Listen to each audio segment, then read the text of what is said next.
સુરત શહેરના રાંદેરમાં આવેલ એક બિલ્ડિંગમાં 10મા માળેથી અચાનક આધેડ નીચે પડતા 8મા માળે ફસાઈ જતા દિલ ધડક રેસ્ક્યુ કરીને ફાયર વિભાગે બહાર કાઢી જાન બચાવી। રાંદેર ઝોનમાં આવેલ જહાંગીરાબાદ ડીમાર્ટ પાસે આવેલા ટાઈમ ગેલેક્સી બિલ્ડિંગ એ ના બ્લોકમાં 10મા માળે રહેતા નીતિનભાઈ અડિયા ઉંમર 57 પોતાના ઘરની બારી પાસે સૂતા હતા। દરમિયાન અચાનક તેઓ બારીમાંથી નીચે પડતા સદનસીબે તેઓ સીધા જમીન પર પટકવાને બદલે 8મા માળે આવેલી બારીની બહારની જાળી અને છજ્જાઓના ભાગે અટકી ગયા। તેમનો પગ ગ્રીલમાં ખરાબ રીતે ફસાઈ ગયો અને તેઓ હવામાં લટકી રહ્યા હતા।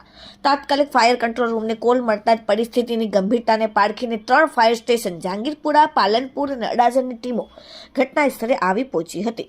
ફાયર બ્રિગેડની ટીમે ઘટના સ્થળે પહોંચીને તરત જ ડબલ પ્રોટેક્શન પ્લાન સાથે કામગીરી શરૂ કરી। સૌપ્રથમ સાવચેતીના ભાગરૂપે નીચે જમીન પર ફાયરના જવાનોએ સેફ્ટી નેટ જાળી પકડી હતી, જેથી જો વ્યક્તિ ઉપરથી સરી પડે તો તેમનો જીવ બચાવી શકાય। બીજી તરફ જવાનો 10મા માળે અને 8મા માળે પહોંચ્યા।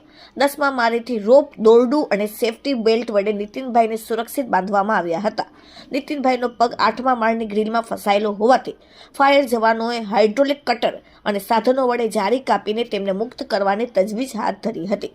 આશરે 1 કલાક સુધી ચાલેલી આ મહા મહેનતે ફાયર જવાનોની સમય સૂચકતા અંતે નીતિનભાઈને હેમખેમ બહાર કાઢવામાં આવ્યા, સુરક્ષિત રીતે અંદર ખેંચી લેવાયા હતા। આ દ્રશ્ય જોઈને ત્યાં હાજર લોકોએ હાશકારો અનુભવ્યો હતો। રેસ્ક્યુ બાદ તરત જ તેમને 108 એમ્બ્યુલન્સ દ્વારા નજીકની ગુરુકૃપા હોસ્પિટલ ખાતે સારવાર અર્થે ખસેડવામાં આવ્યા હતા। ફાયર વિભાગની ત્વરિત કામગીરીને કારણે એક માનવ જિંદગી બચી ગઈ। Bureau report, daily India TV, Surat.